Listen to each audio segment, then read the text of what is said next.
अल्हम्दुलिल्लाह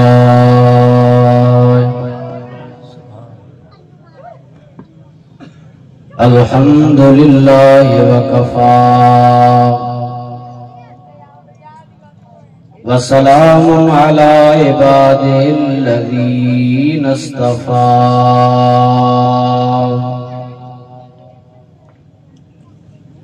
खुसूसन अला अशरफिल अंबिया वल मुरसलीन व अला आलिहि व अस्हाबिहि व अज़वाजिहि व ज़ुर्रिय्यातिहि व अहिब्बाइहि व उलमाए उम्मतिही व सुलहाए मिल्लतिही अजमईन।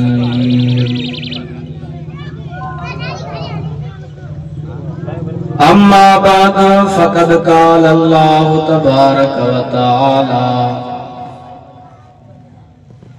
फ़िल क़ुरआनिल करीम वल फ़ुरक़ानिल अज़ीम। अऊज़ु बिल्लाहि मिनश शैतानिर रजीम। बिस्मिल्लाहिर रहमानिर रहीम।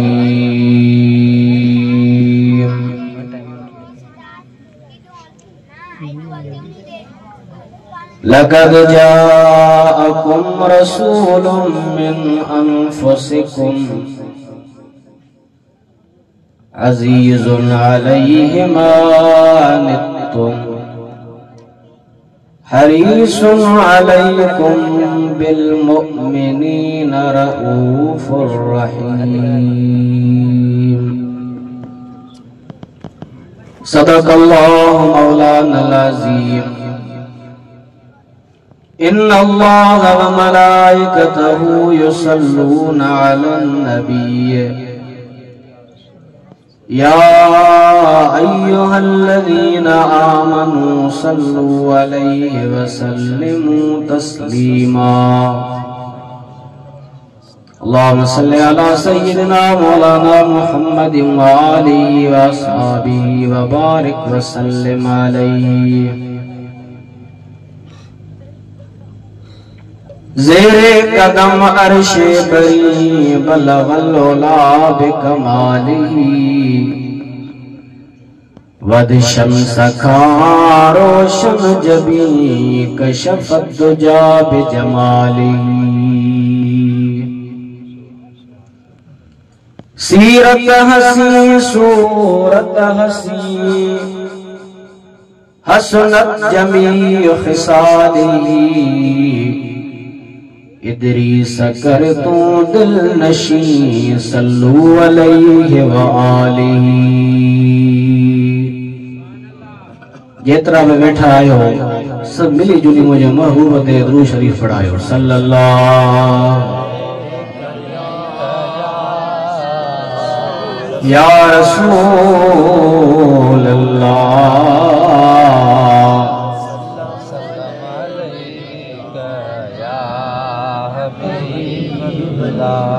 मुझे मेहरबान भाईरो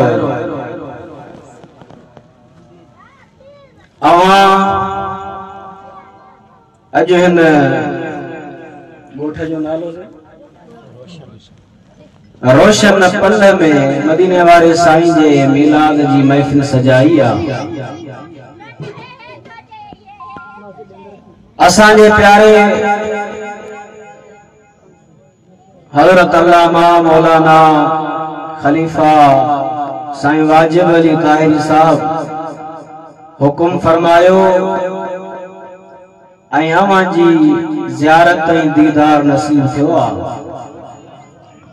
काफी टाइम का महफिल हली रही आ। अवां मुझे महबूब जो शान नातुन जे सूरत में समात कयो आ। अवां जो घणो टाइम न वठबो मुख्तसर टाइम जे अंदर मदीने वारे साईं जो शान इन आयत करीम जे रोशनी में जेका आवां जे सामूं मां तिलावत कई आ, अर्ज रखबो दिल सां वेही ॿुधजो, इंशाअल्लाह ताला कुछ न कुछ जरूर हासिल थींदो। जेका आयत करीम मां अवां जे अॻियां तिलावत कई आ, इन में हिकु मौजू न आहे, आयत हिकु आ, पर इन में मौजू काफ़ी है। मुख्तसर अवां जी ख़िदमत सबूरी में अर्ज कबो, दिल जे कनन सां वेही ॿुधजो, इंशाअल्लाह ताला मदीने वारे साईं जो नज़रूं असांजे मथां थींदियूं। हिकु दफ़ो वॾे आवाज़ सां मिली जुली मुझे महबूब ते दिल सां दरूद पढ़ायो त मां जे साम्हूं अल्लाह जो कुरान पढ़ा। ॾिसां त केर केर पढ़ो था, वॾे आवाज़ सां पढ़ायो सल्लल्लाहु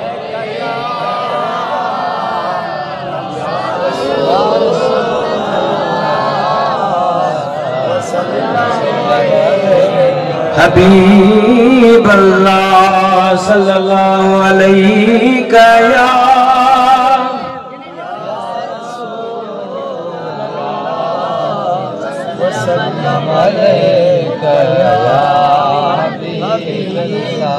लाउड सबूरो सुस्ती करे थो, पर तू असां सुस्ती न कयो, थोड़ी चुस्ती सां पढ़ायो सल्लल्लाहु अलैहि या रसूल अल्लाह वसल्लम अलैका या। गरीब पढ़ायो सल्लल्लाहु अलैका या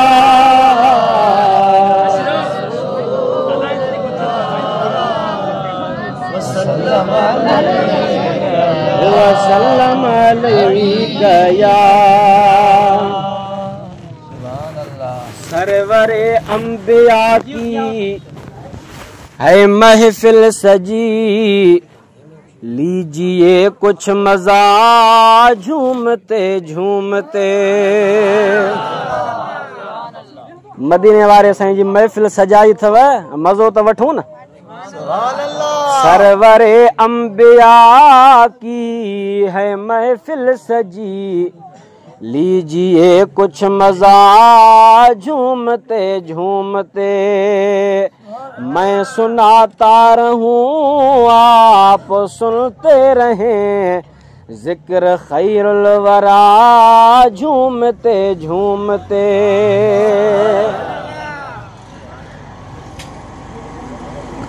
आप सुनते रहें मैं सुनाता रहूं, जिक्र खैरुल वरा झूमते झूमते। अल्लाह ताला जी ज़ात बरकातहू फरमाए लक़द जाअकुम रसूलुम मिन अनफुसिकुम अज़ीज़ुन अलैहि मा अनित्तुम हरीसुन अलैकुम बिल मुमिनीन रऊफुर रहीम।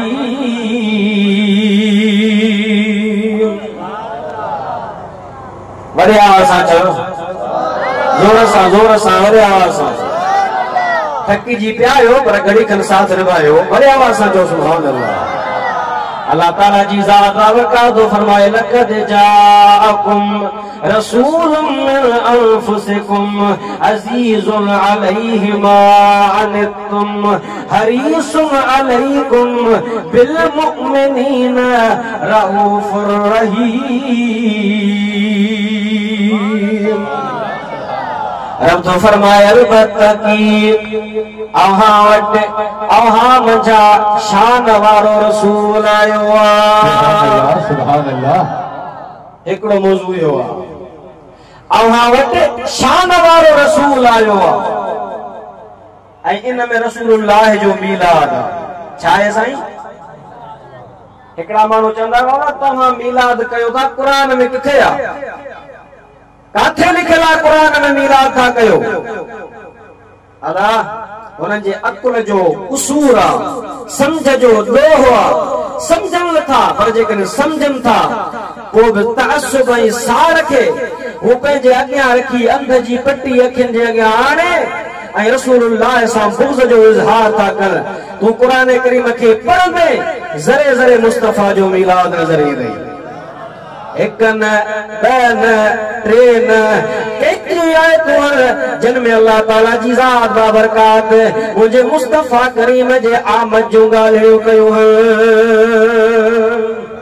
अल्लाह सुभान अल्लाह। एक जाए तरफ तो फरमाए लक़द जाअकुम रसूलुम मिन अनफुसिकुम अज़ीज़ुन अलैहि मा अनित्तुम हरीसुन अलैकुम बिल मुमिनीना रऊफुर रहीम। आयत नंबर 2 कद जाअकुम मिनल्लाहि नूरुन व किताबुम मुबीन। आयत नंबर 3 रब तो फरमाए लक़द मन्नल्लाहु अलल मुमिनीन इज़ बअस फ़ीहिम रसूलन मिन अनफुसिहिम यतलू अलैहिम आयातिही व युज़क्कीहिम व युअल्लिमुहुमुल किताब वल हिकमा व इन कानू मिन क़ब्ल लफ़ी दलालिम मुबीन। आयत नंबर 4 रब तो फरमाए वमा अर्सलनाका इल्ला रहमतल लिल आलमीन। आयत नंबर 5 रब्बुल आलमीन तो फरमाए व इज़ अख़ज़ल्लाहु मीसाक़न नबिय्यीन लमा आतैतुकुम मिन किताबिन व हिकमा सुम्मा जाअकुम रसूलुम मिन अनफुसिकुम। सुभान अल्लाह। अल्लाह जी ज़ात बाबरकात ज़रे ज़रे मुझे मुस्तफ़ा करीम जे आमद जो ॻाल्हियूं कयूं। किथे रब्बुल आलमीन जा जो लफ़्ज़ इस्तेमाल करे मुस्तफ़ा जे अचण जी ॻाल्हि कई आहे, कंहिं जाइ ते रब्बुल आलमीन अरसलना जो लफ़्ज़ इस्तेमाल करे मुस्तफ़ा करीम जे मीलाद जो ज़िक्र कयो आहे, कंहिं जाइ ते मुझे मुस्तफ़ा करीम जे मीलाद जो ज़िक्र अल्लाह ताला बस जो लफ़्ज़ इस्तेमाल करे कयो आहे। ज़रे ज़रे मुझे मुस्तफ़ा जो मीलाद तोखे क़ुरान में नज़र ईंदो। तो सुभान अल्लाह। बड़ो आवाज़ कर, मूंखे लगे तो हाणे सफ़ा तदा थी आओ। तो सुभान अल्लाह। अल्लाह जी ज़ात बाबरकात फरमाए से थोरो जेकरे खोलींदो से थोरो थींदो तव्हांजो, थोरो खोलियो। बड़ी मेहरबानी थी।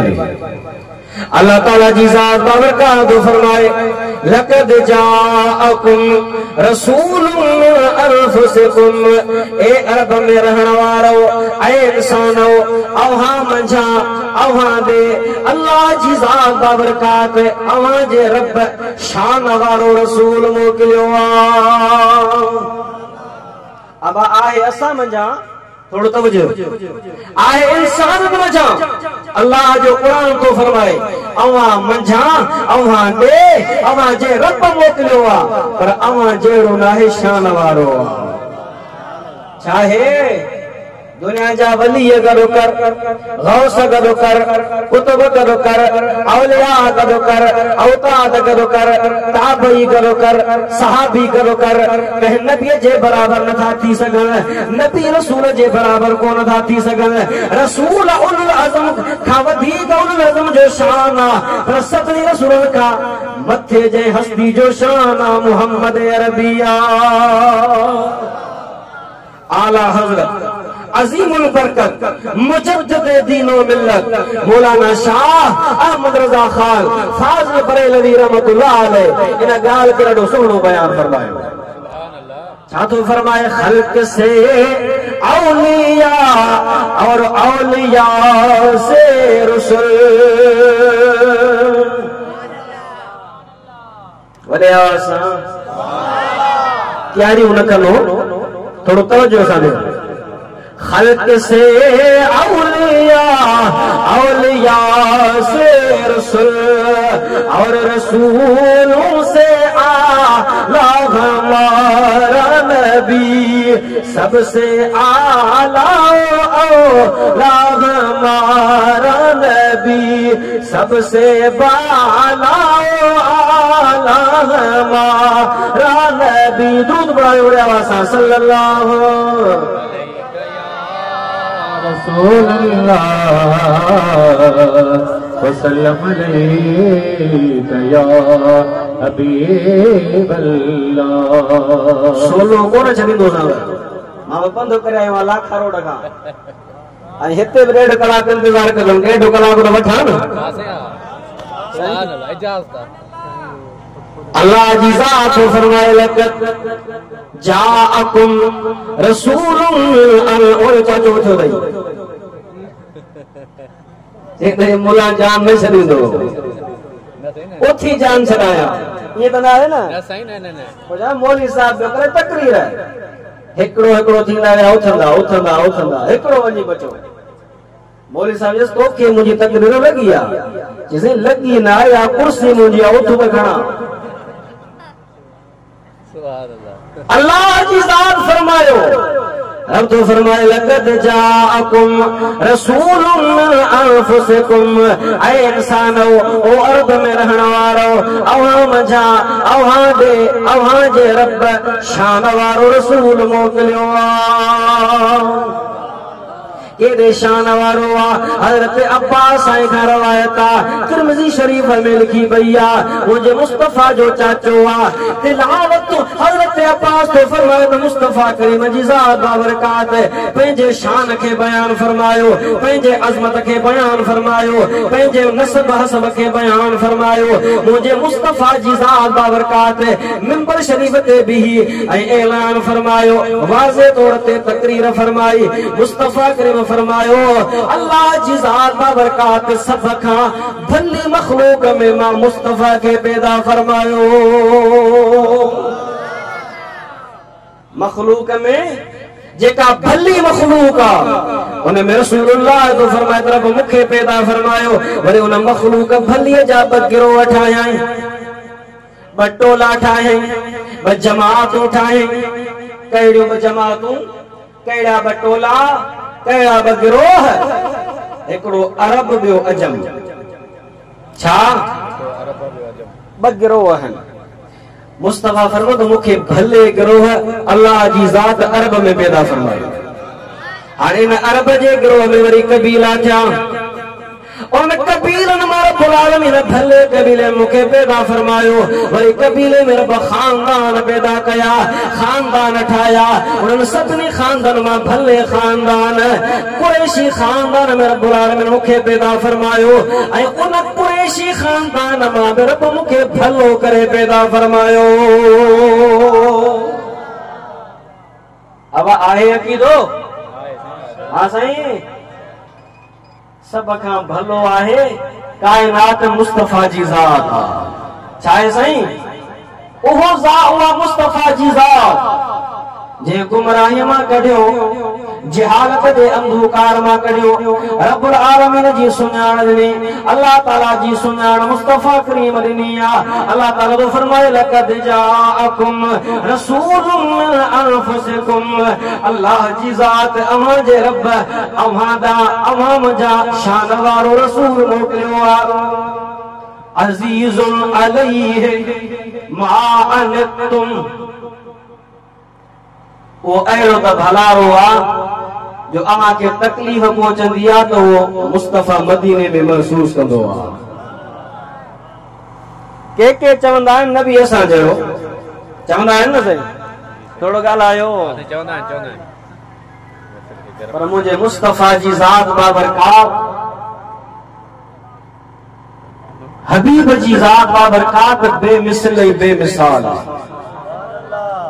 अब तो मुंह में ऐब खोड़ पर रसूलुल्लाह की ज़ात बगैर ऐब जे पैदा रब फरमाई मदीने वाले से जो सहाबिया हजरत हसन बिन साबित मुझे रसूलुल्लाह के दरबार में शायर लिखी ऐ मुस्तफा के रसूल के दिल भर मां के पढ़िया मुस्तफा ने ठीक है पढ़ उन में एकड़ो मिसरो ही चया तो खुलकता मुबर्रअम मिन कुल्ल ऐब ओ मुंहिंजा महबूब रब तोखे बग़ैर ऐब जे पैदा कयो आहे को ऐब कोने तो हबीब तो खिली बि मौजज़ो निहारी बि मौजज़ो हबीब तुझे पाक पसीने में अड़ी तो खुशबू हूंदी आहे जो हज़रत अनस तो फरमाए मुस्तफ़ा जी ज़ात मंझंदि जो आराम करण जे लाइ जेके केलूला सॼो वींदो आहे असांजे घर में ईंदा आहिनि अम्मा उम्मे सुलैम मुस्तफ़ा जी ज़ात बाबरकात के जिस्म मुबारक ते पघर ईंदो आहे शीशीअ में लाहींदी आहे मुस्तफ़ा जी ज़ात पुछा था कनि उम्मे सुलैम ही छाजे करे पघर पई खणी छाजे करे गॾु पई करी अर्ज़ थी करे तयार अल्लाह जे पाक पघर के असा शीशीअ में विझंदा आहियूं ऐं खुशबू में मिलाईंदा आहियूं अहिड़ी तो खुशबू थींदी आहे जो दुनिया जी का खुशबू न के पहुचंदी न आहे। नारे तकबीर, नारे तकबीर, नारे रिसाला, नारे तहकीक, नारे हैदरी, सरकार की आमद, आका की आमद, मुस्तफा की आमद। अबा तुझे मुझे पघर में खुशबू आए पासे वारो भजी परे थे पर मुझे मुस्तफ़ा जी ज़ात बाबरकात जो जिस्म सरापा खुशबू ही खुशबू आहे। हज़रत जाबिर बिन सुमरा तो फरमाए हबीब जी ज़ात बाबरकात मदीने वारी मस्जिद नबवी मां ॿाहिरि था निकिरनि पिया मदीने जे गलीअ में नंढड़ा ॿारड़ा घुमनि फिरनि पिया रांदि पिया कनि। हज़रत जाबिर तो फरमाए त मां जीअं ई ॿाहिरि निकितुसि हबीब सां गॾियो पिया आयुसि मुस्तफ़ा जी ज़ात बाबरकात नंढड़नि ॿारनि जे मथां शफ़क़त जा हथ पिया घुमाइनि उन्हनि जे चेहरे ते हथ पिया घुमाइनि उन्हनि जे मथड़नि ते हथ पिया घुमाइनि। मां बि दिलि भर जे अॻियां वञी पहुतो आहियां या रसूल अल्लाह महिरबानी फरमायो मूंखे बि इनायत फरमायो। हबीब पंहिंजा पाक हथड़ा मुंहिंजे चेहरे ते घुमाया आहिनि उन मुस्तफ़ा जे पाक हथनि जी थधाण ऐं खुशबू मां जुड़ीअ ताईं महसूस करे रहियो आहियां। हज़रत जाबिर तो फरमाए हबीब जे गली मां वेंदा मदीने जे उन गलीअ में खुशबू थींदी हो बुकार थींदी ऐं असां सम्झंदासीं त हुज़ूर हिन गली सां विया जहवा तसामो जा हबीब करीम वेंदा हथो खणी चलो जहवा तसामो जा हबीब करीम वेंदा सेवा टूई गोठ गलियो खुशबू सां मुअतर थींदा जहवा तसामो जा हबीब करीम वेंदा जहवा तसामो जा हबीब करीम वेंदा। अल्लाह जी ज़ात छा फरमायो लक़द जाअकुम रसूलुम मिन अनफुसिकुम अलबत्ता तहक़ीक़ अवां दे अवां मजा शान वारो रसूल आयो मुस्तफ़ा जो अचण बि बेमिसाल। अबा आम बच्चो में परेशानी थे ही त अहिड़ो ज़मानो आहे जो बच्चो थे तो दवाउन सां वरी पेट मां भी दवाऊं वरी अचे तो खुदा खैर सां दवा जे हवाले वरी जिंदगी गुजारे पे दवा जे हवाले मरण घणी ताईं दवाई दवा परेशानी परेशानी पर मुझे महबूब जी ज़ात बाबरकात तो शान वारी ज़ात जे पाक पेशानी में चे तो मुस्तफ़ा वाले नूर जे करे उन्हनि सभिनी खे रंगड़ा लाए थो छॾे।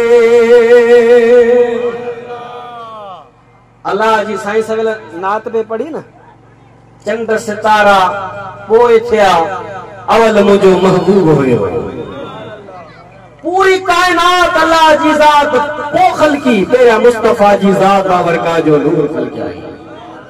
हज़रत जाबिर बिन अब्दुल्ला अंसारी मुझे मुस्तफ़ा जे दरबार में तो अचे अर्ज़ तो करे या रसूल अल्लाह दिल भर सब खां पहिरियां अल्लाह जी ज़ात कहिड़ी शइ खलकी हुई मुझे मुस्तफ़ा जी ज़ात फरमाए सो जाबिर सब खां पहिरियां तुंहिंजे रब तुंहिंजे नबीअ जे नूर खे पंहिंजे नूर मां खलकियो हो। सुभान अल्लाह सुभान अल्लाह। इहो नूर कई साल मुस्तफा वारो नूर कई साल रब्बुल आलमीन जे दरबार में रहो, सैर सफर कंदो रहो आ।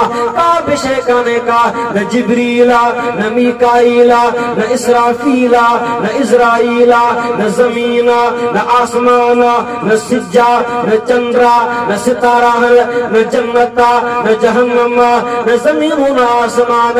का भी शै काने का, सब का पैरा रब्बुल आलमीन मुस्तफा जे नूर के खलक्यो आ। अरे न नूर जा हिस्सा सिज चंड तारा बि थिया, मलाइक सगोरा बि थिया, पूरो ग़लमान बि थियो। ऐं जन्नत में मुस्तफा करीम जे नूर जी पैदाइश थी। ही पूरी कायनात मुस्तफा जे नूर खां बाद में तख्लीक थी आ। हाणे रब्बुल आलमीन जी ज़ात बाबरकात उन मुस्तफा वारे नूर के दुनिया जे तख्ते ते आणण ते चाहियो। रब्बुल आलमीन मलाइकन के फरमायो, ओ मलाइको मां दुनिया जे तख्ते ते पंहिंजो खलीफो तो पैदा करण चाहियां। अल्लाह जो कुरान तो फरमाए, काल इन्नी जाइलुन फिल अर्द खलीफा। ओ मुझे मलाइको मां ज़मीन ते पंहिंजो खलीफो बनाइण तो चाहियां। मलाइका अर्ज़ कयो, असां कहिड़ो खलीफो पैदा कंदे, कहिड़ो इंसान पैदा कंदे जेको खून रेज़ी कंदो, जेको तुंहिंजे ज़मीन में फितनो कंदो, जेको तुंहिंजे ज़मीन में फसाद कंदो। ओ मालिक से तुंहिंजे तस्बीह ऐं तहलील ऐं तक़दीस जे लाइ असां मलाइका ई खोड़ आहियूं। मालिक साईं तोखे तस्बीह खपे, तोखे तुंहिंजो शान बयान करणु खपे, उन जे लाइ असां ई खोड़ आहियूं। अल्लाह जी ज़ात फरमाए, काल इन्नी आलम मा ला तालमून। सुभान अल्लाह सुभान अल्लाह। मलाइको जेको माथो ॼाणो तव्हां ॼाणो ई कोन था। मूंखे आदम ठाहे मुस्तफा के दुनिया ते आणो आहे। अल्लाह जी ज़ात मुझे मुस्तफा करीम वारो नूर हज़रत आदम अलैहिस्सलाम जे पेशानी में रखियो। आदम अलैहिस्सलाम पैदा थी वियो आहे। रब्बुल आलमीन मुस्तफा वारे नूर जे करे आदम अलैहिस्सलाम खे मलाइकन खां सजदो करायो आहे। पर जंहिं हज़रत हबीब करीम जे उन नूर खे न सुञातो ऐं हज़रत आदम अलैहिस्सलाम खे सजदे करण खां इनकार कयाई, अल्लाह ताला अहिड़ो त नाराज़ थियो जो उन शैतान मर्दूर खे तड़े छॾियाई, पंहिंजे दरबार मां कढी छॾियाई। हज़रत आदम अलैहिस्सलाम खे मुस्तफा वारो नूर अता कयाई। हज़रत आदम जे चेहरे में चमकाट ॾियण लॻो ऐं मुस्तफा करीम जी ज़ात बाबरकात वारे नूर खे हज़रत आदम अलैहिस्सलाम ॾिसण ते चाहियो। रब्बुल आलमीन खे सोकरे तो मालिक साईं तो मुंहिंजे औलाद मां हिकिड़ो सोनो पैदा करणु चाहियो आहे। उन जो नूर मुंहिंजे पुष्ट में रखियो अथई। या अल्लाह महिरबानी करो न दिल भर जो दीदार कराए त ॾिसी दिलि ठारियां। अल्लाह फरमाए, पंहिंजे नहन में निगाह कर। ईअं जो हज़रत आदम अलैहिस्सलाम नहन में ॾिठो, मुस्तफा वारे नूर जो झलको नज़र आयो। देरी न कई, चुम्मी खणी अखियुनि ते रखिया। सुभान अल्लाह सुभान अल्लाह। चुम्मी अखियुनि ते रखियो।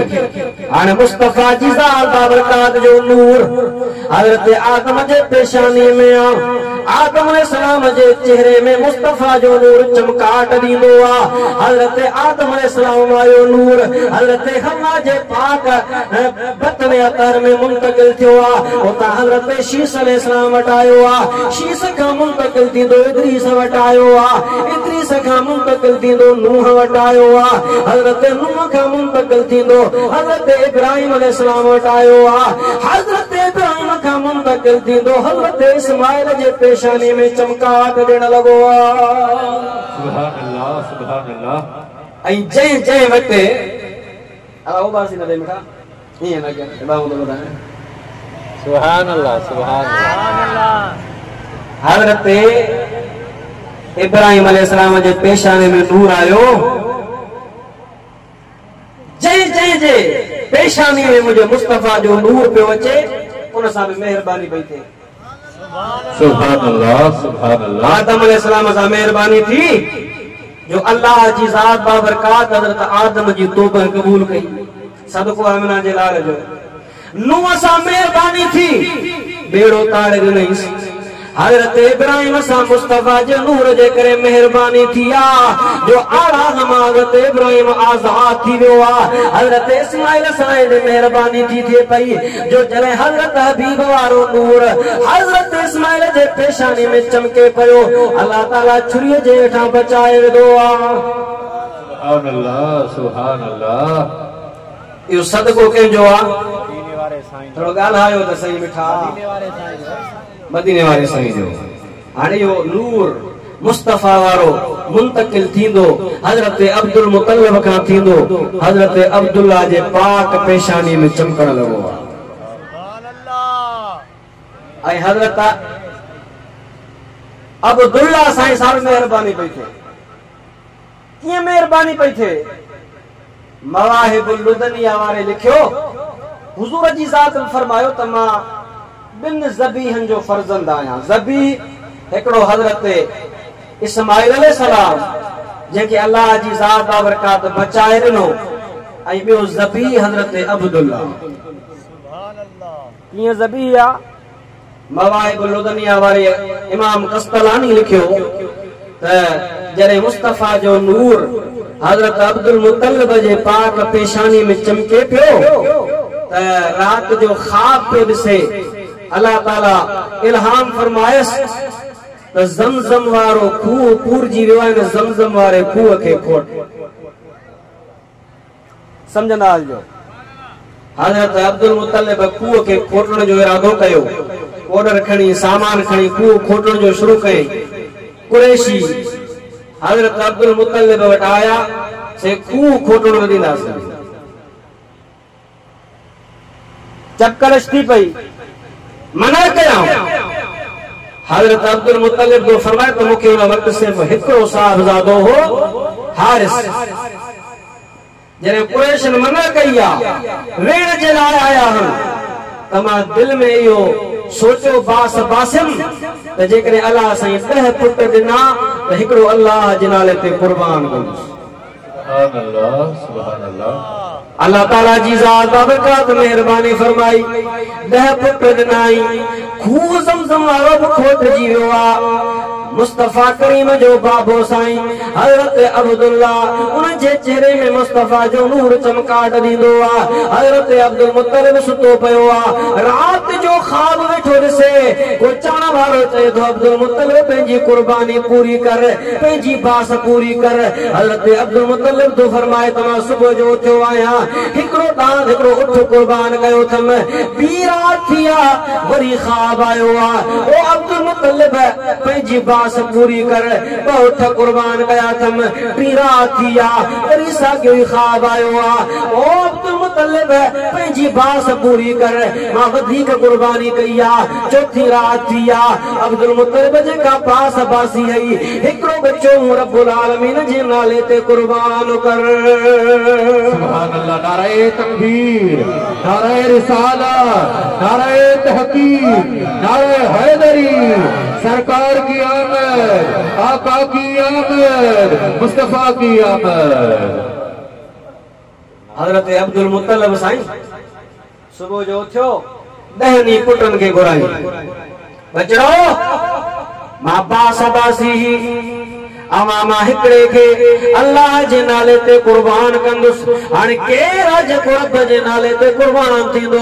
हज़रत अब्दुल मुतल्लिब जा 10 पुट फरमा बरदार बच्चा कंधुनि वाए चवनि था बाबा असां सभु रब जे नाले ते कुर्बान थियण लाइ तयार आहियूं।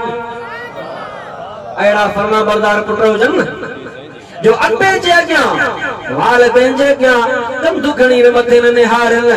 अल्लाह जी ज़ात बाबरकात वॾी ताकीद कई आहे पंहिंजे इबादत सां गॾोगॾु वालिदैन जे एतिराम ऐं अदब जी ताकीद कई आहे। अब्बे मां जो ख़्यालु कयो एतिरो त ख़्यालु कयो जो उन जे अॻियां उफ़ बि न कयो थधो साहु न खणो उन जे अॻियां सरे बराबरि बेदबी कयो अमल चट थी वेंदव। हज़रत अब्दुल मुतल्लिब साईं जे ॻाल्हि पे कयमि अब्दुल मुतल्लिब जा सभई बच्चा हज़रत अब्दुल मुतल्लिब जे अॻियां कंधु निवाए बीठा आहिनि। बाबा जंहिंखे वणे कुर्बान कर। हज़रत अब्दुल मुतल्लिब जो फरमाए त न ईअं न थींदो कुणो कढबो जंहिंजे नाले ते कुणो ईंदो रब जे नाले ते उहो कुर्बान थींदो। सुभान अल्लाह सुभान अल्लाह। कुणो जो निकितो त मुस्तफा जे बाबा अब्दुल्ला जे नाले पुट तैयार थी हाज़िर बाबा भली कुर्बान कर। हाणे अब्दुल्ला जे चेहरे में त मुस्तफा जो नूर पियो चमके न साईं। ॻाल्हायो हर कंहिंखे वणे, मक्के वारनि खे वणे, इलाइके वारनि खे वणे। हज़रत अब्दुल्ला जी उन मुस्तफा वारे नूर जे करे हुस्न जी हाक मुल्का मुल्क मशहूर थी वई आहे। अल्लामा अब्दुर रहमान जामी ॻाल्हि लिखी आहे त शाम जे बादशाह जी न्याणी आहे जंहिंजो नालो आहे फातिमा शामिया। शाम ताईं हज़रत अब्दुल्ला जे हुस्न जी हाक पहुती आहे। जॾहिं बादशाह जी न्याणीअ इहा ॻाल्हि ॿुधी आहे त मके में हिकिड़ो सुहिणो आहे, हुस्नो जमाल में कमाल रखंदो आहे। पीउ खां इजाज़त थी वठे बाबा इजाज़त दे त मां उन सुहिणे जो दीदार करे अचां, वणियो त मां उन सां शादी बि करे अचां। पीउ इजाज़त ॾिनी आहे। उन न्याणीअ बादशाह जे फातिमा शामीअ पाण सां गॾु लश्कर साण कयो आहे। तमामु महिबानियूं बि साण आहिनि। सफ़र करे करे मके मुकरमा मां आई आहे। हज़रत अब्दुल्ला जे पाक चेहरे जे दीदार जे लाइ इंतज़ार करण लॻी आहे। काफ़ी ॾींहंनि खां बाद में हज़रत अब्दुल्ला जो दीदार थियो आहे। ॾिसण साण हज़रत अब्दुल्ला जे मथां मुहिजी पई आहे। सुभान अल्लाह, सुभान अल्लाह। अब्दुल्ला मेहरबानी कर मूंसां शादी त कर। हज़रत अब्दुल्ला तो चवे त तोसां शादी पहिरियां न कंदुसि, पहिरियां बाबा सां सलाह कयां। कंहिंसां सलाह कयां? थोरो ॻाल्हायो। वालिद साईं सां सलाह कयां, बाबा जी हुकुम कंदो तीअं थींदो। ऐं अॼुकल्ह वरी लव मैरिज वही पई अथव घणी।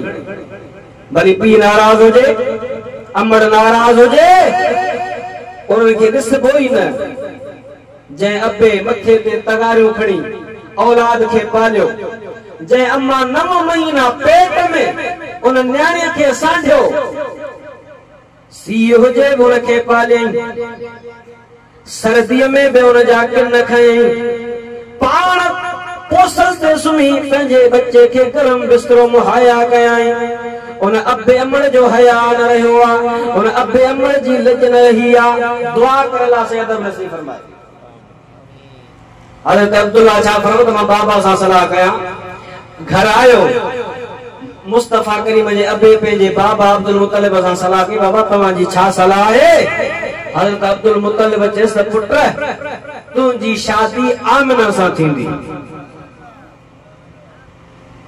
मुस्तफा जे बाबा साईं जी शादी अमड़ आमिना सां थी वई ऐं उहो नूर मुंतकिल थी बि अम्मा आमिना जे पाक पेट में आयो। काफ़ी ॾींहंनि सां पोइ साॻी औरत सां इंतज़ार में वेठी, मुलाक़ात थी। औरत जो ॾिठो त उहो मुस्तफा वारो नूर आहे कोन, को बेहोश थी किरी पई। अल्लामा अब्दुर रहमान तो फरमाए त जॾहिं होश में आई पुछा थी करे अब्दुल्ला उहो नूर काॾे कई जेको 2-3 ॾियारा पहिरियां तुंहिंजे चेहरे में चमके पियो? अब्दुल्ला तुंहिंजी मुंहिंजी शादी आमिना बिनते वहब सां थी आहे। फातिमा शामिया थी चवे त साईं हाण तूं मुंहिंजे कम जो न रही रहियो। मां जे नूर खे हासिल करण जे लाइ शाम खां हली हुयसि, उहो नूर का ॿी औरत हासिल करे चुकी आहे। हाण माशाअल्लाह अवा अहिड़ो त अब्दुल्ला जो नूर जेको मुस्तफा वारो चमकेसि पियो। ॻाल्हि पिया कयमि त हर कंहिंखे वणे अब्दुल्ला, मके वारनि खे वणे, जेको ॾिसे मुस्तफा जे नूर जे करे मस्त थियो पए। अब्दुल मुतलिब कुर्बान करण जे लाइ तयार थियो। कुर्बान कयांसि, मिट माइट डोरी था अचनि। ओ अब्दुल मुतलिब तकड़ न कजा, हेॾे सोहे हसीनो जमील बच्चे खे नज़बे कजा। हीअं कर खैबर जे मकाम ते वञ, खैबर जे शहर में वञ, उते हिकिड़ी औरत रहंदी आहे, यहूदड़ा काहिन आहे, ख्वाबनि जी ताबीर कंदी आहे। उनखे वञी पंहिंजो मसइलो ॿुधाए, तोखे मसइलो हल करे ॾींदी। हाणे अब्दुल मुतलिब हलियो, उन औरत वटि आयो, उनखे सॼी हाल हक़ीक़त बयान करे ॿुधायई। उन औरत चयो अब्दुल मुतलिब अवां जे दीन इब्राहिमी में खून बहा केतिरी आहे? हिकिड़ो माण्हू खून करे उनजो ॻंढ केतिरो भरींदा आहियो? हज़रत अब्दुल मुतलिब फरमायो त 10 उठ। उन औरत चए सभु हाणे हीअं कर, हिकिड़े पासे बिहार अब्दुल्ला खे, ॿिए पासे कर 10 उठ, कुणो विझ। जेकर अब्दुल्ला जे नाले ते निकरे त 10 उठ वधा वरी कुणो कट अब्दुल्ला जे नाले निकरे वरी 10 वधा वरी कुणो कट अब्दुल्ला जे नाले निकरे वरी वधा वरी कुणो कट जेसी ताई उठन जे नाले में निकरे ते वधाईंदो वण हजरत अब्दुल मुतल्लब मोटी आयो आ मक्के मुकरमा में पहुतो आ उठत जाम होयस एकड़े पासे ते उठतो बिहारे बे पासे मुस्तफा करीम जे बाबा अब्दुल्ला के दो बिहारे कुणो तो विजे अब्दुल्ला जे नाले 20 उठ गयाई कुणो विधाई हजरत अब्दुल्ला जो नालो 20 उठ का मथे 10 वधाई 30 कयाई कुणो विधाई अब्दुल्ला जो नालो 40 उठ गयाई कुणो विधाई नालो अब्दुल्ला जो 50 उठ नालो अब्दुल्ला जो 60 उठ नालो अब्दुल्ला जो 70 80 90 जे वक्त में 100 उठ थियाल ये जो कुणो विजे कुणो निकतो उठन जे नाले वरी भी है वरी भी है ते फेरा कुणो विजी आई 100 उठ अब्दुल्ला जे बदले में कुर्बान कयाई मुस्तफा जे अचण खां पहिरियां 100 उठ मुस्तफा जो मिलाद पयो थे सुभान अल्लाह सुभान अल्लाह सुभान अल्लाह। अब अल्लाह छा तो फरमाए लक़द जाअकुम रसूलुम मिन अनफुसिकुम आयो अमा माए पर वडे शान वारो जिथा जिथा नूर मुंतकिल थींदो पे आयो सदने के मुस्तफा वारो नूर रंगींदो अचे पयो हबीब जी ज़ात बाबरकात जने हजरत अब्दुल्ला मा मुंतकिल थी हजरत बीबी आमिना जे पाक पेट मुबारक में चंथा पिया रजब जो महीनो आ इमाम इब्न हजर मक्की पंहिंजे किताब अन्नेमतुल कुबरा में लिखियो आ अम्मा आमिना थी फरमाए त जीअं मुस्तफा वारो नूर मुझे पाक बतन अतहर में आयो आ ॿियनि औरतुनि खे हमल थींदो आ तो तकलीफ थी पवंदी आ हां कचो पंगो थींदो आ टंगुन में सूर पवंदो आ पेट वधंदो वेंदो आ ओगराईअ में बदबू ईंदी आ पर का बि अहिड़ी हालत मूंसां न थी आ मुस्तफा मुंहिंजे पेट में आया ओगराई जा त मुश्क जी सुरहान ईंदी आ सुभान अल्लाह सुभान अल्लाह। ऐं हे छा चवंदा आहिनि असां जहिड़ो अरे तूं मूं मां धप अचे पर मुस्तफा जे मथा हथ रखन उन में भी खुशबू अची वई अम्मा साईं ने फरमाया त मुझे पाक पेट मुबारक मां खुशबू ईंदी आ ऐं जीअं मुंहिंजा हबीब मुझे पाक बतन तर में आया कंहिं भी किस्म जो वज़न महसूस कोन थींदो आ मक्के जी सरजमीन पथरीली आ अवां सभिनी खे ख़बर आ आम सरजमीन ते हलबो आ बि सख्त महसूस थींदी आ पर अम्मा आमिना थी फरमाए मुंहिंजो महबूब जी मुझे पाक पेट में आयो आ जीअं ई मां पत्थरनि जे मथां न त पत्थर मेण थियो पवल वणन जे बरसा गुजरिया वण सलाम कर कुवन जे मथा वञा कुवन जो पानी हेठ हुजे पर जीअं जो जीअं मूंखे ॾिसे हेठां मथे निकिरी अचे ऐं ज़बाने हाल सां ॻाल्हाए आमिना तूं ईंदी कर सां पाणी तुंहिंजा कदम चुमंदियूंसीं सुभान अल्लाह सुभान अल्लाह। अम्मा आमिना थी फरमाए जी मुझे मुस्तफा मुझे पाक पेट में आयो रजब जो महीनो आ पहिरे महीने में मुबारकबाद मिली आ हजरत आदम अलैहिस्सलाम आयो आ मुबारक तुझे आमिना मुबारक थई असनबियन जो ताजदार मोहम्मद मुख्तार तुझे पाक बतन अतर में ची चुको आ बे महीने में शीस अलैहिस्सलाम मुबारकबाद नी आ टे महीने में इदरीस मुबारकबाद नी आ चौथे में हजरत नूह मुबारकबाद नी आ पंजे में हजरत हूद मुबारकबाद नी आ छहे में हजरत इब्राहिम मुबारकबाद निया सत्ते में हजरत इस्माइल मुबारकबाद निया अठे में हजरत मूसा मुबारकबाद निया जने 9 महीनो थियो आ हजरत ईसा अलैहिस्सलाम आयो जेको ओ आमिना मुबारक हो जई इन रब्बुल अव्वल जे 12 तारीख असा नबियन जो ताजदार मोहम्मद अचण वारो आ मुबारक हो जई सुभान अल्लाह सुभान अल्लाह। 12 रब्बुल अव्वल जी रात थी रहमत जी बरसात थी अचण वारी मुझे महबूब जी ज़ात थी अम्मा आमना थी फरमाए तो मैं घर में अकेली आया का ताइब काने का घर में सोचम हाणे बच्चे अचण जो वक्त करीब आ रात जो पोयो पहरा मां बच्चे जे जमण वारो सामान नाड़े वढण वारो सामान हैसियत मुताबिक कपड़ा लटड़ा रखिया आहिनि तेल सुरमो रखियो आ बचड़ो जमे त उनखे मां तेल सुरमो बि कराईंदसि नाड़ो बि वढाईंदसि कपड़ा बि पहराईंदसि ऐं मां ॾिसां थी पई मुंहिंजे घर में जेका ऊंदहि आ उन ऊंदहि मां बदल जी रोशनी थी वई आ ॾिसां थी त चार औरतूं ढिघिन गिचन सां लथियूं पियूं अचनि सम्झुम त अब्द मनाफ जूं न्याणियूं आहिनि पर न उहे कोन हुयूं मूंसां ॻाल्हाइनि थियूं हिकु थी चए त मां हवा आहियां सभिनी इंसाननि जी अम्मा आदम अलैहिस्सलाम जी घरवारी ॿी थी चए त मां हाजरा हज़रत इस्माइल जी अम्मा आहियां टी थी चए त मां मरियम हज़रत ईसा अलैहिस्सलाम जी अम्मा आहियां चौथी थी चए त मां आसिया फिरौन जी घरवारी आहियां अमर आमना फरमावा कीअं आहियूं आयो चवनि थियूं आमिना असां घोट मुहम्मद जे दाए ते लाइ पहुची वियूं आहियूं उहे त आहियूं पर ॾिसां थी त हूरूं बि लथियूं थियूं अचनि सहरा ॻाईंदियूं थियूं अचनि हार हथनि में खयूं थियूं अचनि कौसर जा प्याला मूंखे प्यारण जे लाइ हथनि में खयूं थियूं अचनि छा थियूं चवनि हूरन गदे जी सहरा ॻाया लाए लाह जी लात में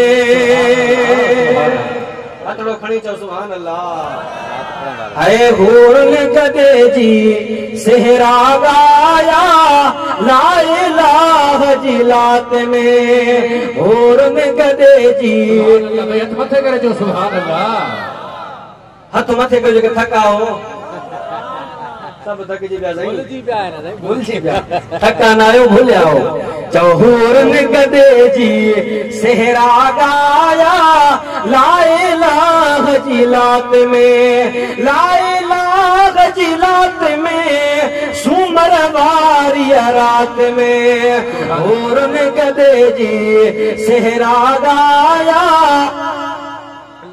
पढ़ायो भला पढ़ाई दऊ कौन पढ़ाई दऊ वो चो हूरन गदे जी सहरा ॻाया लात में ओ लाए लाग जी लात में सूमर वारी रात में हूरन गदे जी सहरा ॻाया लात में ओ अर्शन खाई दियूं वयूं घोर मथा थी दियूं वयूं अर्शन खां अचनि पयूं घोर पियूं थियनि अर्शन खाई दियूं वयूं घोर मथा थी दियूं वयूं ए मुबारक अमा आमिना खे सूह भरिय सौगात में चो सुभान अल्लाह अरे आवाज चो सुभान अल्लाह हथ खड़ी चो सुभान अल्लाह चप खोले चो सुभान अल्लाह लब बोले चो सुभान अल्लाह मुझे मुस्तफा जी जात चंथा पिया अम्मा आमना थी फरमाए पई जी मुस्तफा जे जण जा वक्त करीब थियान आवाज सोचे पयो आमिना तेल खण सुरमो खण लिबास खण नारे वढण वारो सामान खण ये आम बच्चो कोने को ये कुदरती बच्चो आ अम्मा आमना थी फरमाए खरज मिन्नी नूर मुमा बच्चो अब चेबो छा चेबो छा जाई धी जाई पुट जाई छा जाई अम्मा आमिना को पूछो साण छा जाई पाण फरमाए थियूं पुट न न्याणी न खरज मिन्नी नूर मां नूर जणियो सुभान अल्लाह नूर जणो थोड़ो ॻाल्हायो सुभान अल्लाह मुस्तफा जो अचे तो अम्मा छाण छा फरमायो त कीअं आयो मुस्तफा जी ज़ात अचनि था वेहतल लिबास पातल नाड़ो वढल सुन्नत तोहर थियल अखियुनि में कजल पातल अब अहिड़ो छा चवंदा असां जहिड़ो छा चवंदा अब हिन जे घर जे करे ॼमे धप ई धप हा न बदबू थी पवे पर हुजूर था अचन त मुल्क नूर थियो खुशबू जी हुबकार थी पवे खुशबू ही खुशबू थी वजन मुस्तफा ते पूरो मक्को शहर मुटके पियो महके पियो ऐ काबतुल्लाह में जेके बुता सब हुंदे मुहे वञी किरिया हजरत अब्दुल मुत्तलिब से तो फरमाए तमा मुस्तफा जे आमद वेले काबतुल्लाह जो तवाफ कयो तवाफ समझो चक्कर दे बान चौधारी हजरत अब्दुल मुत्तलिब फरमाए तमा तवाफ पे कयो ओच तो ठंड काबे हजरत अब्दुल्लाह मुझे बच्चे मुस्तफा जे घर जे तरफ ही झुकण लगो सजदे करण में गिरियो मां पूछा कि काबा मानो तोखे झुकम तू के खे तो झुकी काबे में आवाज तो अचे अब्दुल मुत्तलिब जो हो काबे जो काबो आयो आ जेको मुखे बुतन खां पाक बणाईंदो सुभान अल्लाह सुभान अल्लाह अब काबे जो काबो मोहम्मद अरबी थव अब्दुल मुत्तलिब फरमायो मां निकतुस बार ऐं सफ़ा मरवा वारे पासे वयुसि ॾिसां त जाॾे काॾे चहचकाहन उत्तर वारा पखी ॾखिण था वञनि ॾखिण वारा पखी उत्तर था वञनि ऐं चुंबूं चुंबुनि में मिलाए हिक ॿिए खे मुबारकूं था ॾियनि मुबारक आमना जो लाल अची वियो आहे चओ सुभान अल्लाह दुरूद पढ़ाईंदो हल भला सल्लल्लाहु रसूल अल्लाह वसल्लम अलैका या हबीब अल्लाह सल्लल्लाहु अलैका या रसूल अल्लाह वसल्लम अलैका या हबीब अल्लाह आयत पढ़िम लक़द जाकुम रसूलुम मिन अनफुसिकुम अवा वटे अवा मुझा शान वारो रसूल गलायो शान वारो रसूल है ना सही अम्मा आमना के नवाजी मुस्तफा जी ज़ात बाबरकात अमर आमना जे पाक बतन यतहरमा आया हन ऐं इहो मुस्तफा वारो नूर जने बाहर आयो आ दुनिया वारन के रंगे थो पयो दुनिया वारन सा मेहरबानी थी पई दुनिया वारन के मुस्तफा जे नूर नवाजे छरियो आ अमर आमना के नवाजे छरियाई बीबी हलीमा के नवाजे थो वो साल 61 साली जो साल आ हर को परेशान आ सीरत जे किताबन में सबनी लिखियो आ अम्मा हलीमा साइण जेका पंहिंजे कबीले बनु सदमा हलिया मिस्कीना गरीबा हले पई वन्या मक्के मां को बच्चो वठी अचा पाले पंहिंजो पेट गुज़र कया ॿियूं जेके बनु सद जो दायूं हल उन्हनि जूं सवारियूं ॾाढियूं तिखियूं ऐं तेज़ हल उन खां अॻु कढी वियो हज़रत बीबी हलीमा साईं जी दरा गोशा गदड़ी आ मंडड़ी आ कमज़ोर आ उहा हले थी आस्ते आस्ते आस्ते आस्ते मक्के जा ॿिया बच्चा सभु औरतूं ॿियूं दायूं खणी वियूं हज़रत हलीमा खे देर थी वई आ मक्के में आई आ घुमी फिरी जादे कारे वई आ बच्चा हुया ही कोन को हिकड़ो यतीम मोहम्मद अब्दुल्ला जे घर में मुस्तफा जी ज़ात बाबरकात आहिनि पुछा थी जो अबो आहे या कोने को ख़बर पई आ पोतन खां 2 महीना 6 महीना पहिरियां विसाल करे चुको आ मूंखे उजूरो केर ॾींदो इन कश में आहे ऐं मुस्तफा जे चेहरे वटाई आ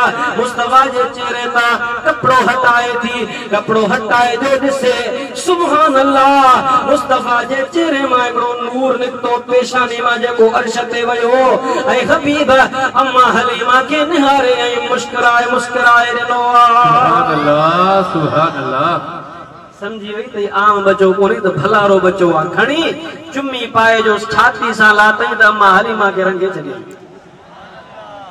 छाती में खीर न हो खीर अची वियो गटड़ी कमजोर ताकत वारी थी वई डाचन में खीर न खीर अची वियो बकरन में खीर कोन 61 साली जो ज़मानो अम्मा हलीमा जो मुस्तफा के सीने सां लातो मंडड़ी करे ताकत वारी थी वई आ अञा ॿियूं दायूं रस्ते में हल उहा गटड़ी अकु कढी सभिनी खां पहिरियां पई वञे सुभान अल्लाह सुभान अल्लाह छा मुस्तफा जो कमाल ऐं जंहिं जगह ते उहा कदम रखे सावा सावा गाह बुॾियो वञनि जे चरागान महली मां बकरियूं वञल उते सावा सावा सला फुटी वञल बनू सैद जा चरागा ॾाढा खुशबूदार थी पिया आहिनि सावा थी पिया आहिनि ऐं ॿियूं बकरियूं बुख ते मोटन पर जेके महली मां जूं बकरियूं ढापी मोटन धनार हिक ॿिए खे चवण ख़बरदार ॿिए पासे न वञो जंहिं पासे महली मां जो धण वञे पंहिंजूं बकरियूं उते कायो त ढापी मोटन चओ सुभान अल्लाह हबीब जी ज़ात वॾड़ा था थियनि अम्मा हलीमा खे फरमायो अम्मा हाणे इजाज़त ॾियो त मां बि बकरियूं चाढ़ियां भला बकरियूं चाढ़ण मुस्तफ़ा जी सुन्नत अथव अम्मा फरमायो त दिलबर तूं नंढड़ो आहे को मूज़ी जानवर तोखे तकलीफ़ न ॾे हबीब फरमायो त न मां अहिड़ी ॻाल्हि कान्हे का जानवर त छा मुंहिंजी हिफ़ाज़त अल्लाह जा मलाइका कंदा अम्मा साण इजाज़त थी दे पई हबीब जी ज़ात बाबरकात अचनि था बनू सद जे चरागाह में बकरियूं था चाढ़ीनि ऐं जे वक़्त में जंग जा जानवर मुस्तफ़ा जे चेहरे खे ॾिसनि पिया हैरान थियो वञनि हिक ॿिए खे छा चवनि अज़मी साहब तर्जुमानी कई हीअ पिया चवनि एहो केरु भलारो आयो तो खणी चओ सुभान अल्लाह अरे एहो केरु भलारो आयो एहो केरु भलारो आयो दाई गली मां जो धण चारण नीगर न्यारो आयो एहो केरु भलारो आयो एहो केरु भलारो आयो एहो केरु भलारो मुस्तफा जी ज़ात बाबरकात जे लाइ रब फरमाए लक़द जाअकुम रसूलुम मिन अनफुसिकुम ओ अरब वारो अमाम जा शान वारो रसूल आयो अज़मत वारो रसूल आयो मक़ाम मर्तबे वारो रसूल आयो केतिरो शान वारो अज़ीज़ुन अलैहि मा अनतुम हरीसुन अलैकुम बिल मुमिनीन रऊफुर रहीम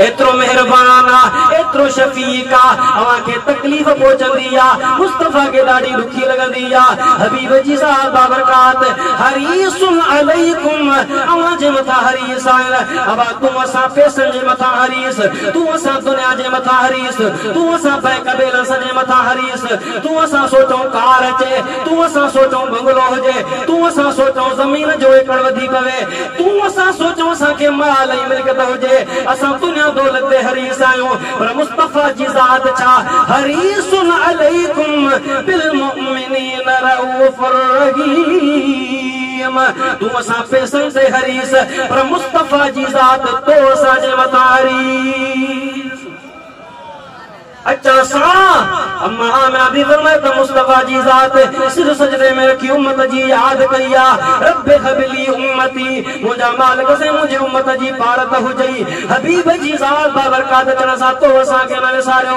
मक्के जे सरजमीन ते तो असा के न विसारियो मदीने में अंदर मुस्तफा जी ज़ात तो असा के न सो विसारियो गार जे अंदर मुस्तफा जी ज़ात तो के मुके न विसारियो विसार जे वक्त में मुस्तफा जी ज़ात जा लब चुरन था पिया सहाबा सुन समझन था पिया छा पिया भी मुर्कन मुस्कुराइन फरमाइन कन था ॾियण मुस्तफा जी ज़ात बाबरकात अल्लाह जी दरबार में अर्ज़ पिया करण रब अल्लाहुम्मा अग़फिर ले उम्मती सुभान अल्लाह हरीसुन अलैकुम अवाजे मथा हरीसा हर वक्त उम्मत जी याद मुस्तफा जी ज़ात बाबरकात फरमायो त अल्लाह जी ज़ात मुखे टे दुआऊं ॾिनूं मुस्तफा दिलबर टे दुआऊं घुरत तूं जोते जोते कबूल कया हबीब फरमाइनि था त ॿ दुआऊं मां दुनिया में घुरियूं पंहिंजे लाइ न दुनिया जे लाइ न दौलत जे लाइ न बादशाही जे लाइ न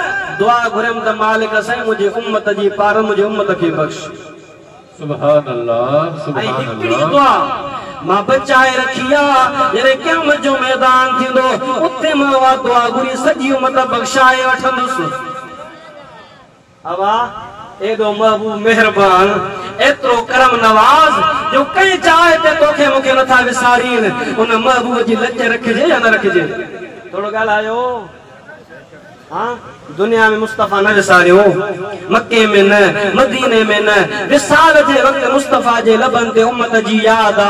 क़यामत जो मैदान थी दो, क़यामत जे दिहाड़े मुस्तफा जी ज़ात फरमान शफाअती ले अहलिल कबाइर मिन उम्मती। वड्डा वड्डा खतरनाक कैदी गुनहगार मां मुस्तफा छराए जन्नत जा हक़दार कंदुसि। अनस बिन मालिक तो फरमाए मैं मुस्तफा जे दरबार में वयस, अर्ज़ कयो या रसूल अल्लाह क़यामत जो दर्दनाक मंजर हूंदो, नफ्सा नफ्सी जो आलम हूंदो, हे माण्हू हिक ॿिए सां जुदा हूंदा, को कंहिंजो कोन हूंदो। या रसूल अल्लाह अवां जो दीदार थींदो या न थींदो? हबीब दा फरमान मुंहिंजो दीदार टिन जायुनि ते थींदव। साईं कहिड़ियूं टे जायूं? हबीब जी ज़ात फरमायो पहिरियों पहिरियों दीदार तोखे मीज़ान ते थींदो। साईं मीज़ान छा आहे? हबीब फरमान था मीज़ान ताराज़ू आहे। जहिड़े तरीक़े सां तूं असां ताराज़ी में अन्न तोड़ींदा आहियूं, खंड तोड़ींदा आहियूं, चांवर तोड़ींदा आहियूं, हिकिड़े पासे वट ॿिए पासे सौदो ऐं सामान, अहिड़े तरीक़े सां रब्बुल आलमीन हिकिड़ो मीज़ान खोड़ींदो, उन ते तूं जामो जामल तोड़िया वेंदा। जेकॾहिं नेकिन जा अमल वधी विया जन्नती, जेकॾहिं बुराइनि वारा अमल वधी विया दोज़खी। हबीब जी ज़ात मीज़ान ते वेठो असांजी शफ़ाअत करे जन्नती कंदा। सुभान अल्लाह, सुभान अल्लाह। क़यामत जो मंज़र थींदो, हदीस में थो अचे हिकिड़ो शख़्स हूंदो, उनखे जहन्नम जा मलाइका छिकियो जहन्नम ॾे वेंदा, दाऊं कंदो, सतींदो। मुस्तफा जी ज़ात ॾिसंदा, मलाइकनि खे बीहारींदा, बीहो, मलाइका बीहंदा, अर्ज़ कंदा या रसूल अल्लाह छा हुकुम?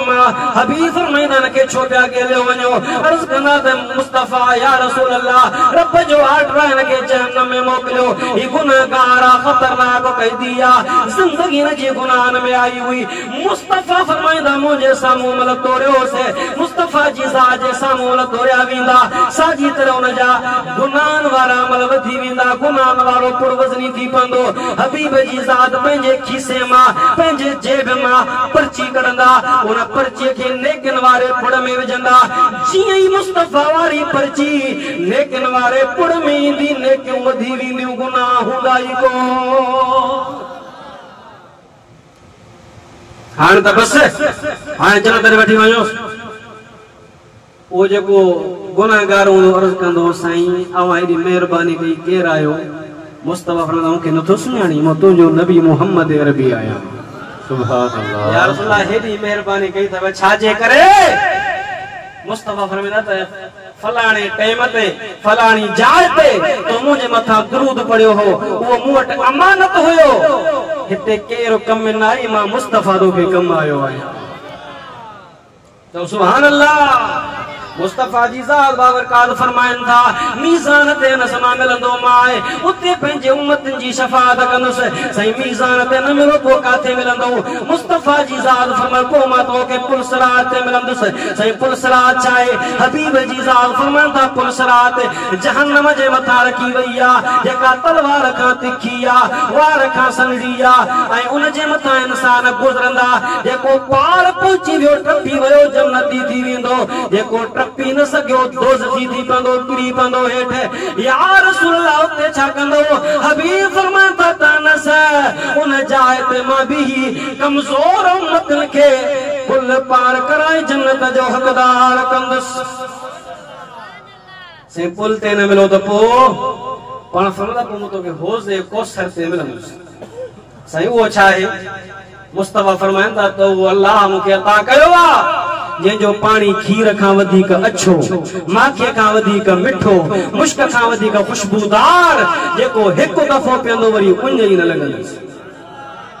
सही बोलते हबीब फरमाइनि था त क़यामत जो मैदान ॾाढो दर्दनाक हूंदो, सिज नेज़े पांद लही ईंदो, माण्हू पगर में बुॾंदा, कंहिंजे पिननि ताईं पगर, कंहिंजे गोॾनि ताईं पगर, कंहिंजे चेल्ह ताईं पगर, के सॼा जा सारा पगर में पिया बुॾंदा। जेको जेतिरो गुनहगार हूंदो उहो एतिरे पगर में हूंदो, हर को हिक ॿिए खां बेज़ार हूंदो, दोस्त दोस्त जो दुश्मन थी वेंदो, पीउ माउ जो, हर को पीउ पंहिंजे पुट जो दुश्मन, मां धी जी दुश्मन हूंदी, को कंहिंखे कोन सुञाणींदो। एॾे ख़तरनाक रिहाड़े ते मुंहिंजा उम्मती उञारा मूं वटि ईंदा, मां हौज़े कौसर जा प्याला भरियो बीठो हूंदुसि, ईंदा वेंदा प्याला पीअंदा वेंदा। महशर दिहाड़े मुझो सजण ॾिस जा। सुभान अल्लाह। हाणे थका दे सही। ओ महशर दिहाड़े मुझो सजण ॾिस जा। महशर दिहाड़े मुझो सजण ॾिस जा। कीअं रंग थो लाए ॾोही छॾाए बुरा बख़्शराए वंड वंडण ॾिस जा। महशर दिहाड़े मुझो सजण ॾिस जा। महशर दिहाड़े मुझो सजण ॾिस जा। हरीसुन अलैकुम अवां जे मथा मुस्तफा हरीस आ। अब अहिड़ो दिलबर तो असांखे मिलियो भागन वारा आहियूं या न। इन महबूब जे उम्मती थियण जे लाइ त उम्मतुन पे इल्तिजाम कयो मालिक सां इन जो उम्मती कर। पर अल्लाह से अहिड़ी महिरबानी कजो तो असांखे अहिड़ो महबूब ॾेई छॾियो अथई। हबीब पंहिंजो ख़ुदा ॾिनो आ। हबीब पंहिंजो ख़ुदा ॾिनो आ। ख़ुदा छॾिया रंग लाइ ख़ुदा खां छा घुरां ॿियो। ख़ुदा खां छा घुरां ॿियो। चओ सुभान अल्लाह। ओ घणनि अंबिया घुर कई इन ये घोट अरबी काशल घोर थियूं से मोहम्मद जाओ मती बन जाओ अंगल अर्ज़ बन जण ख़ातिर खोर क्यों। पर खुदा पछाड़ी छॾियो असां ते बादल वे बरसाए। खुदा खां छा घुरां ॿियो। खुदा खां छा घुरां ॿियो। कुंभन वारा मुबारक हुजनि। हे पल्लन जे ॻोठ रोशन पल वारा मुबारक हुजे। अहिड़ो मुस्तफ़ा मिलियो अथई जेको तो मूं ते हरीस आ। तोखे मूंखे हिते तकलीफ़ पहुचंदी आहे मुस्तफ़ा खे हुते ख़बर पवंदी आहे। हरीसुन अलैकुम बिल मुमिनीन रऊफुर रहीम। रब तो फरमाए मोमिनन जे मथां मेहरबान बायत रहीम। अब मोमिन छा अल्लाह जो कुरान तो फरमाए मुस्तफ़ा त पूरो हिकु आलम त छा पर जिथे जिथे खुदा जी खुदाई उते मुस्तफ़ा जी रहमत ई रहमत आ। मुस्तफ़ा जी वमा अरसलनाक इल्ला रहमतल लिल आलमीन। हबीब असां तोखे सभिनी जहाननि जे लाइ रहमत बणाए मोकिलियो आहे। हिकु जहान न ॿ जहान न। काज़ी सनाउल्लाह पानीपती रहमतुल्लाह अलैह तफसीर मज़हरी में लिखियो आहे हिकु जहान न आहे। अल्लाह जी ज़ात 18,000 जहान ठाहिया आहिनि ऐं जिथे जिथे ऐं सभिनी जहाननि में अल्लाह जी रबूबियत आहे। जिथे अल्लाह जी रबूबियत उते मुस्तफ़ा जी रहमत। सभिनी जे लाइ रहमत। पंहिंजनि जे लाइ परावनि जे लाइ सजणनि जे लाइ दुश्मननि जे लाइ। एतिरे क़दुर शैतान बा दुश्मन आ न इंसान जो अज़ली पर उनखे मुस्तफ़ा जे रहमत मां वंड मिले थी पई। किताब जो नालो मआरिजुन नबूवत। उन में अल्लामा मोइन काशफी लिखियो आ त शैतान जॾहिं मरदूद थियो तड़ियो अल्लाह जी ज़ात हिकिड़ो फ़रिश्तो मुक़रर कयसि। 8 पैर हिकिड़ी थप हणंदो ज़ोर सां चपा। अहिड़ी त ज़ोरदार मलाइक जी चपाट लॻेसि जो 8 पर शैतान जो मथो चक्कर खाए। साल गुज़री विया। आदम अलैहिस्सलाम खां वठी मुस्तफ़ा जे आमद जी रात थी। अल्लाह साईं ऐलान कयो जंहिंखे घुरणो आहे मुस्तफ़ा जे सदके घुरे अता कंदो मां। सुभान अल्लाह। शैतान अर्ज़ कयो साईं मां बि आलम में शामिल आहियां मखलूक में आहियां। अल्लाह फरमाए हा तूं मखलूक आ मुंहिंजो ई ठाहियल आ जेको मुख्य रहमत मां कुछ हिस्सो वंड मिलंदी। अल्लाह फरमाए पुछ घुर छा खपई जिसे पियो कुछ न खपे त जेको मलाइक मुक़रर कयो अथई न थप थो वणे महिरबानी करे थप माफ़ कर।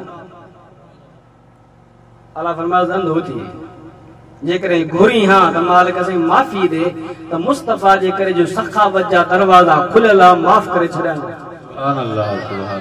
अवा उन दिल पर हबीब जे रहमत मां हर कंहिंखे वंड थी मिले पई तो असांखे मिलंदी या न मिलंदी। तू मां त आशिक आयो मुस्तफा करीम जो मीलाद इश्क सां मल्हायो थो मुबारक हुजेव एड़े महबूब जा उम्मती बणिया आयो उन महबूब जो मीलाद कयो थव लखे करोड़ मुबारक हुजन जन दोस्तन मीलाद मल्हायो आ उन्हनि जो मीलाद अल्लाह जी ज़ात पंहिंजे बारगाह में कबूल फरमाए आखिर में दावत ॾियांव 23-24 नवंबर मुर्शिदन करीमन हज़रत सोना साईं रहमतुल्लाह अलैहि जो सालियानो उर्स आ सभिनी खे दावत अचो यो मंज़र अची ॾिसजो अची ॾिसजो ॿिया पासा सभु मुर्शिद वली या बुज़ुर्ग अखियुनि जो नूर आहिनि पर सजण सजण